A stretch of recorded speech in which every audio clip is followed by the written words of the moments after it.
Дали Заев преку Љупчо Георгиевски припрема терен за прифаќање на бугарските уцени. Бучковски веќе ни наговести решение на спорот кој што на почетокот изгледал како голем отстапка од македонска страна, а сега екс-премиерот на Македонија нуди предлог кој предизвика низа негативни реакции во јавноста. Тој предлага да прифатиме речиси се што Бугарија бара, односно македонски јазик и нација дека постоеле од 44 година па наваму, како и признавање како Столчев е заеднички херој на двете страни. Георгиевски предлага да сме признали дека македонските организации во османлискиот период говореле на бугарски јазик.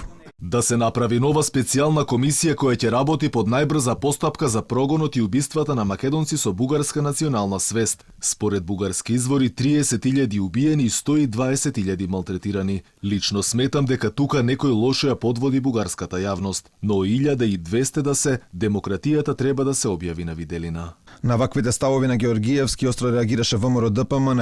Од таму велат дека овој мастер план кој Заев преку поранешниот премиер се обидува да го спроведе. За партијата е неприфатливо да се прифати дека македонскиот јазик бил бугарски, како и дека на бугарски јазик разговарале македонските револуционери.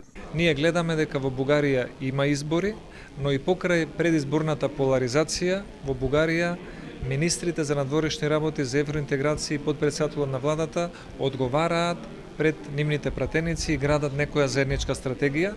За разлика од таму, во Македонија, министрите, вице-премиерите и сите оние кои што се занимаваат со надворешна политика бегаат од собранието.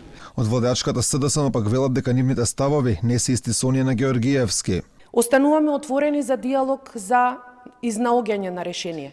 Меѓутоа, повторувам уште еднаш, македонскиот јазик и македонскиот идентитет не се тема на разговор. Нити се разговарало, нити во иднина ќе се разговара на оваа тема. Така да, апсолутно, ставовите на господинот Георгиевски се негови лични ставови со кои што ние апсолутно немаме никакви допирни точки.